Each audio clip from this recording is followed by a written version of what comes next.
মাঝে মাঝে মনে হয় আমরা যেসব কথা বলে ফেলি তার চেয়ে অনেক বেশি ভারী সে কথাগুলা যা আমরা কখনো বলিনি। এই যে রাগের মাথায় বলতে গিয়েও না বলা ভালোবাসি কথাটা, অথবা অভিমানের দেয়ালে মুখ লুকিয়ে রাখা যেও না ডাকটা, ওই যে সময়টা বলতে না পারা ক্ষমা করে দিও, এই কথাগুলো হারিয়ে যায় না।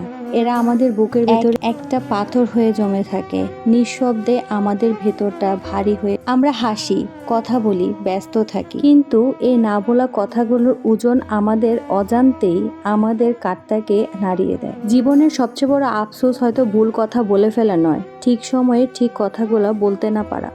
এক নীরব যন্ত্রণা, কাউকে কিছু বলে ফেলা, কারোর উপর রাগ হওয়া, ক্ষমা না চাওয়া, এই পাহাড়গুলা জমতে জমতে একসময় এত পরিমাণে তীব্র আকার নেয় যে চাইলে আর সে সম্পর্কটা সে আগের মতো হয় না।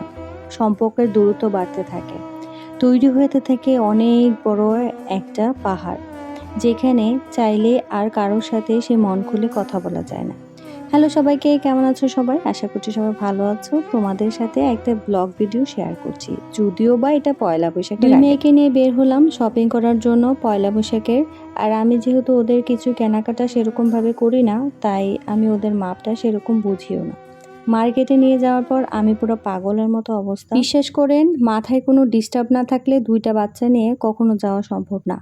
আমার ছোট মেয়েটা এত পরিমাণে দুষ্ট আর দুরন্ত, সে সারাক্ষণ অ্যাক্সিলেটারে আর লিফটে চলে যাচ্ছে। ওই দিন গিয়ে আমি 5 মিনিটের জন্য কোনো দোকানে বসতে পারি নাই, তাই বাধ্য হয়ে আমি সুপারমার্কেটের যেই ওদের যে খেলার জোনটা আছে ওইখানে আমি ঘুরিয়ে নিয়ে বাসায় চলে আসি। বড়টারও তো কোনোভাবে একটু ম্যানেজ করা যায়, কিন্তু ছোটটাকে কোনোভাবে ম্যানেজ করা যায় না। ওকে যেহেতু কোনো দোকান থেকে নিয়ে চলে আসি, সে কি করে জুতা মেলা মেরে ফেলে দেয়, আর ও চেষ্টা করে যে জুতাটা আমি নিয়ে আসতে যাবো আর ও অ্যাক্সিলেটারে বা লিফটে উঠে যাবে। প্রায় এরকম করে আমি কোনো দোকানও ঘুরতে পারি নাই, কিচ্ছু করতে পারি নাই, পুরাই সময়টা আমার লস হয়। তারপরে আমি চিন্তা করি ওই দিন আর আমি কিচ্ছুই শপিং করব না, আমি বাসায় চলে আসব। এই যে দেখেন, ও জুতা খুলে মেলা ফেলে দিছে। আর বড় মেয়ে সারাক্ষণ ওরে দৌড়ায় দৌড়ায় ধরতেছে, একবার এখানে নিয়ে যেতে ওইখানে নিয়ে যেতে, ও তো আর কথা শুনে না। আর এত বড় শপিং মল আর চাইলেই তো এক জায়গায় ধরে রাখা যায় না। ও একবার ওই দোকানে ঢুকতেছে, একবার ওই দোকানে ঢুকতেছে। আমি এই দোকানের দাম করি যে আমি এটা কিনবো, পরে আমি না পেরে আবার চলে আসি। আমার ভয় একটাই ছিল, ও যদি অ্যাক্সিলেটারে উঠে যায় তাহলে, বা লিফটে উঠে যায়, তখন কি হবে?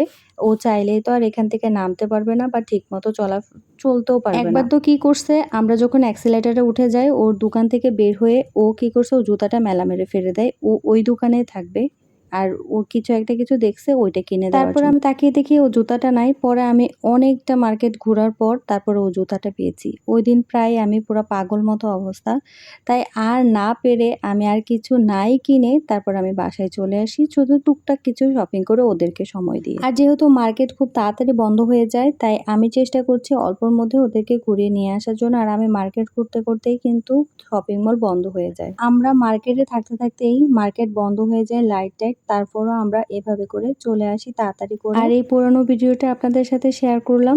আর ইদানিং ভিডিও এডিট করতে সময় পাচ্ছি না, অনেক বেশি কাজের চাপে, কিন্তু নতুন কোনো ভিডিও আবার আসছে। এই মাসে অনেকগুলা ধামাকা আছে আর অনেকগুলো প্রোগ্রাম আছে, যেটা আপনাদের সাথে শেয়ার করব। তো আজ এই পর্যন্ত, ভালো থাকবেন।